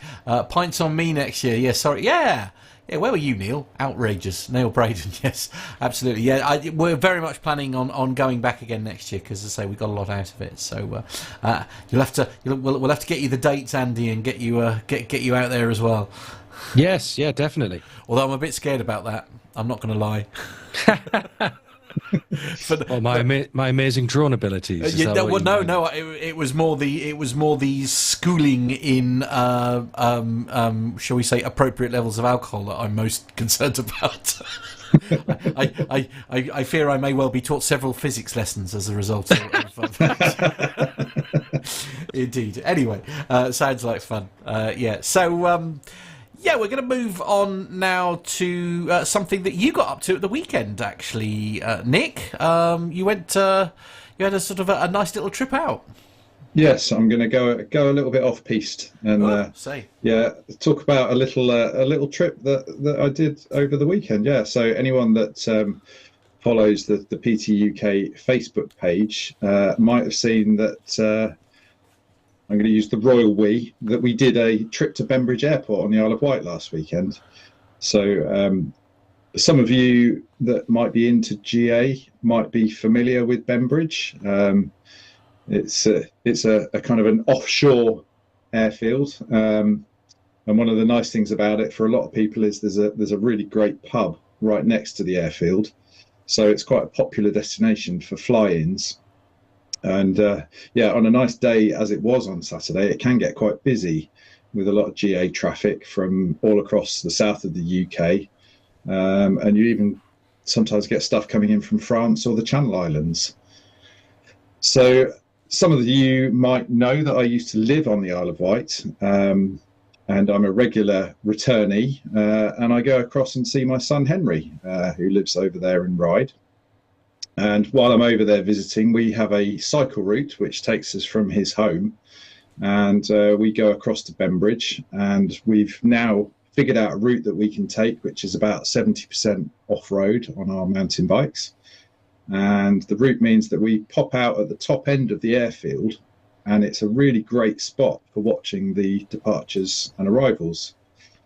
And the weather was great on Saturday, and we both caught the sun, which was nice, bit of a bonus. We've been used to wearing hats and scarves and too many coats lately, so it was lovely just to be out in a t-shirt. So yeah, there we go. Matt's put the picture up there of me and Henry. And yeah, blue skies, barely any cloud, and there was traffic coming and going. It was brilliant. Every sort of 5 or 10 minutes there'd be something interesting coming in and out. A lot of PA-28s, kind of typical kind of stuff. There was a really interesting motor glider which went out and had an incredible climb rate. That thing just popped up into the sky and shot off. One strange little two-seater we saw, which it had outrigger wheels at the end of the wings. It sounded a bit like it was a repurposed wheelbarrow, because it was kind of trundling up the runway and it was rattling along, and this thing sounded like a bag of bolts really, but it shot off down the runway with quite an impressive pace. So yeah, if anyone happens to know what that was, I'd be really interested to find out. While we were there, while we were cycling across the island, the one of the two-seater Spitfires was overhead quite a bit. We often see that. It tends to fly out of Leon-Solent or Goodwood, and then frequently does trips across to the Isle of Wight, and it generally goes and overflies the Needles and does a nice little sort of flight around along the coast, and then returns to base. So yeah, we kept sort of hearing that and seeing it, which was lovely. And I must admit, yeah, I think Armando's been talking about doing a flight in one of those, hasn't he? So maybe later in the summer that might be a little PT UK get together to go and see if he does that. So we ended up staying at the airfield for about 2 hours because the weather was so nice and it was really lovely to watch. And we kept checking Flight Radar 24 just to see what was around and see if there was anything coming in. But we kind of figured out that as we were thinking about leaving, Henry realised that the boundary to the airfield was quite close to the end of the runway. So we thought, well, actually, this could be quite cool to get a good close-up view of the planes coming into land. And as it turned out, there's a hedge kind of quite adjacent to the threshold. So yeah, so Henry decided it'd be a good idea at this point to go and have a little lie down in the grass as a plane came into land. And I said to him, well, make sure you got your phone there, make sure you video it. And yeah, so sure enough, there was basically, so you've got the end of the runway, a sort of a 4-foot hedge, and then a bunch of long grass, which was about sort of 2 or 3 feet high, which Henry then went and laid down in. So here's his video that he took. So yeah, nice day, blue skies, nothing much around. See the grass waving in the breeze. Oh, what's that? There appears to be an aeroplane approaching. And yep, oh, okay, getting quite big now. Getting very big, flying right towards me. And there it goes right over the top. Yeah, so we figured out that it was probably only about 6 feet off the ground at that point. Right. And in retrospect, maybe I wasn't Dad of the Year there with regards to Henry's safety. So, Henry, we maybe shouldn't do that again. But it was quite fun that we did. But yeah, anyway, yeah, lovely time at Bembridge. We've actually been down there a couple of times before and met some of the guys that run the little ATC office down there, and in fact one of the gentlemen is somebody that I used to work with, a nice chap called Neil. Neil was actually kind enough to let Henry have a sit in his plane nice. on a previous visit. Awesome. So yeah, he's a super guy, and yeah, lovely place. So for any GA enthusiasts, I would heartily recommend a little trip to Bembridge. Now, what this led on to is Henry's a bit of a Microsoft Flight Sim enthusiast. And obviously, when you've got Microsoft Flight Sim, you can do silly things like fly an A380 under Tower Bridge and, daft things like that. So we figured, well, can can we land something big at Bembridge? So I looked up the stats actually. So the runway I think is 2,700 feet. I don't know if that sounds about right, Andy, because I'm fairly sure you said you'd what's that in real money? So I think it's so like 650 meters. Yeah, that sounds about right. So we tried a 7.4. It landed. Wow. Unfortunately, we ended up in the field next door. Right, that's not a surprise. I don't. So we thought, okay, well, we'll try one. We'll try one of Andy's planes, and had a little go with the 320, and sure enough, landed, got it stopped. Good solid brakes on that thing. Yeah. So, Andy, question for you. Oh, hello. Yes. 650 meters. Yeah. Could you get it in there? Could I get it in? Yeah. What, on a real aircraft? A real A320. I wouldn't even try it in that distance. double the distance minimum with max reverse, max manual braking, and you'd probably still just make it. Wow. Okay. Just. So we need to question the physics a little bit in Microsoft flights. Outrageous. I mean, if you haven't got to care about reality, then I guess, you know, if you haven't got to be Andy and think about the insurance company, then I guess you can have a go. But or having a job afterwards. Yeah, absolutely. Yeah, the job's the most important bit, really. Yeah, absolutely. Oh dear, never mind. Well, it looks like you had a lovely time. Anyway, that's the main thing, Nick.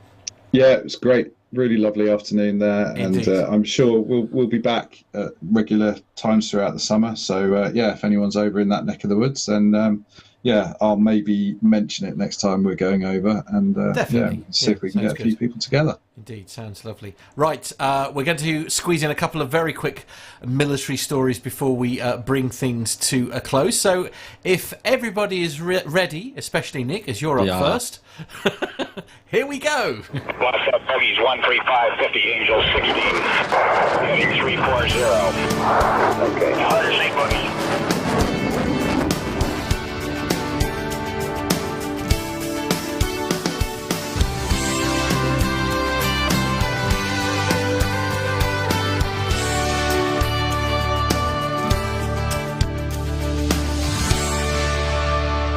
Well, this week we've got a bit of a visual story. So for our lovely audio listeners, I do apologise for that.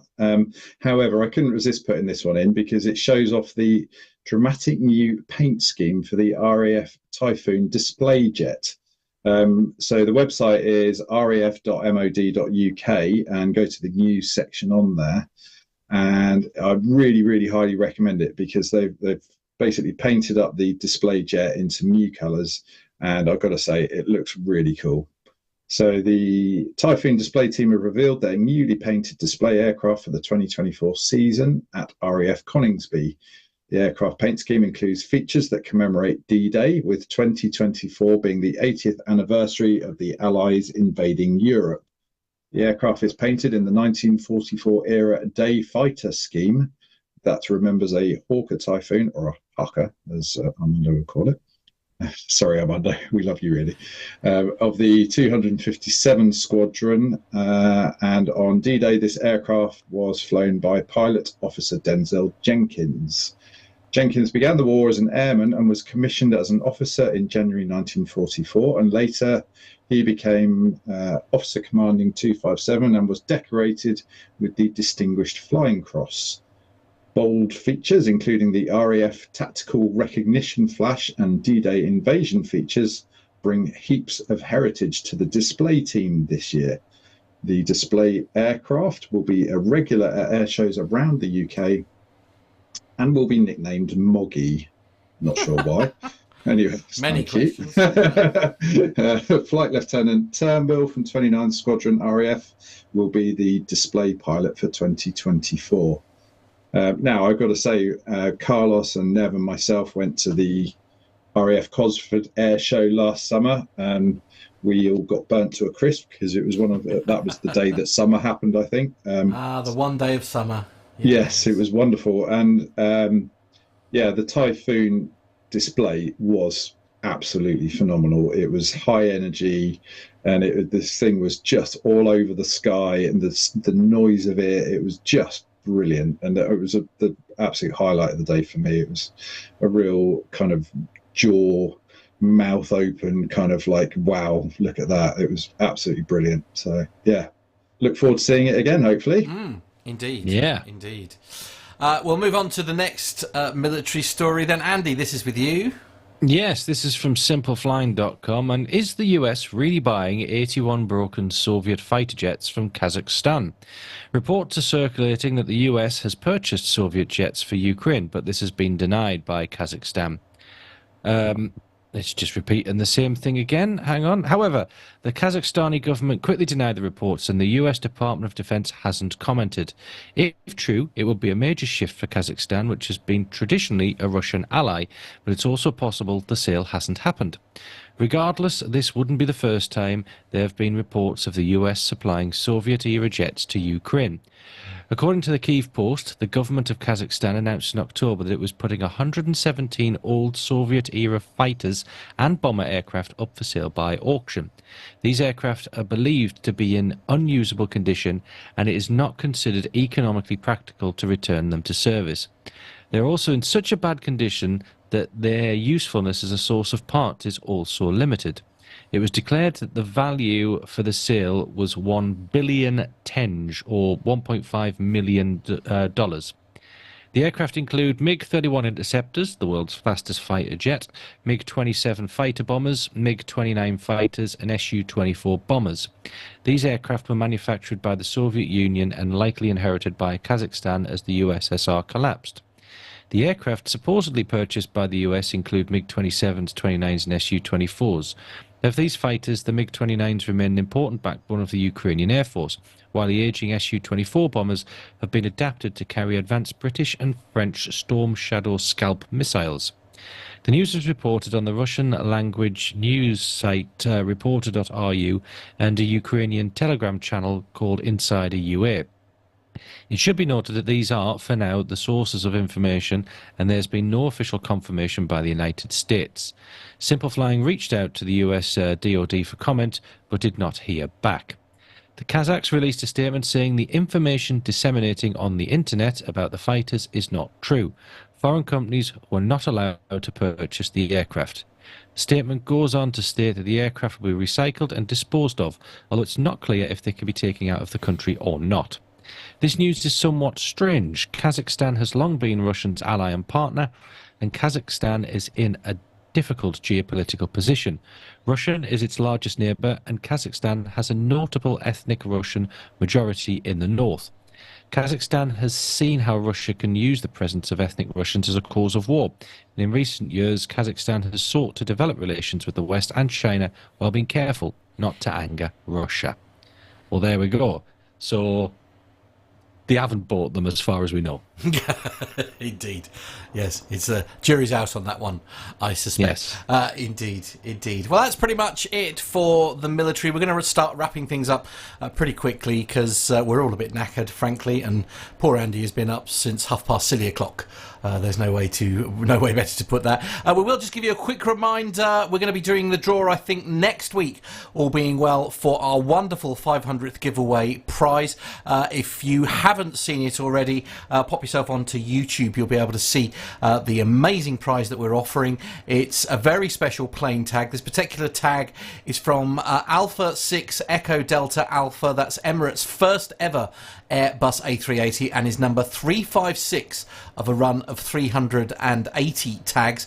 Flying a total of 6,319 flights, Delta Alpha visited 62 destinations and carried over 21 million passengers in luxury for a total time of 55,863 hours. It's a really, really lovely prize that even I, as a slightly less enthusiastic aviationist, would quite like to have his hands on. It's a beautiful tag, wonderfully presented. It is a bit of genuine aviation history, especially given how many of these aircraft that Emirates are still flying, as we were talking about earlier on. It's a great thing. It's basically parts from their, tag tags from the first ever Emirates A380. It's really special. And for you to be in with a chance of winning this amazing tag, we just need you to answer the following question. All Airbus A380s come equipped with a feature that appeared in some DC-10s, some L-1011s, some A340s, and some Boeing 747s. What is this feature? Get your answers into all the usual places. You can send your answers to our email address. That's the safest place to do it. It is podcast@planetalkinguk.com. That email address is podcast@planetalkinguk.com. All Airbus A380s come equipped with a feature that appeared on some DC-10s, some L-1011s, some A340s, and some Boeing 747s as well. What is this feature? Get your answers in as soon as you can. We're going to do the draw for that amazing tag next week, all being well. So you just have one more week in order to get those tags in. So you've got until Wednesday of next week to get your answers in. While I'm here, actually, let's talk about the socials. That's the email address if you want to get in touch with any feedback as well. You can also use our social media channels. You can search social media and YouTube for Plane Talking UK if you haven't seen us on YouTube before. And also our website, it's www.planetalkinguk.com. Those are all the ways of which you can get in touch. That's pretty much all we have for you this evening. Nick, thank you so much, as always, for putting all of the show notes together. I know it takes a lot of time. It is greatly appreciated. No problem at all. It's it's good. We seem to be having there seems to be a few slow news weeks recently, so we need some some more funny toilet stories, because we haven't had any of those for a while. I know, but it's always a bit of a worry. They do genuinely cause problems for Nev. Is the reality? Yes, that's why I put them in. Right. Okay. Just so that we're clear on that. And Andy, it's been a really long day for you, so it is super appreciated that you've been able to join us this evening. Thank you very much for your time tonight and for your expert analysis, as always. Oh, it's always a pleasure. I don't know about the expert analysis, but it's always a pleasure to be on. And I'm flying again tomorrow as well, but not till later on. So that's lovely. Nice. A bit of a lie-in for you then, at least. A lie-in and a fry-up. Oh, hello. Oh, I'll tell you what. You can't take the boy out. I nearly said out of Newcastle there. Not again. We're not starting this again. Indeed, absolutely. Can't go wrong with a fry-up, can you? That's pretty much all we have for you this week. No idea who's with us next week. Hopefully, a slightly fuller team. We will see you as always. It was recorded live on a Wednesday night. If you've never caught the live show, as I say, we get underway at 7 p.m. on a Wednesday. The podcast is then usually released around about Friday on all your usual podcatchers. We'll be back next week with more aviation shenanigans. Take care, everyone. We'll see you next week. Bye-bye.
And there we are. I think we got away with it without the main man.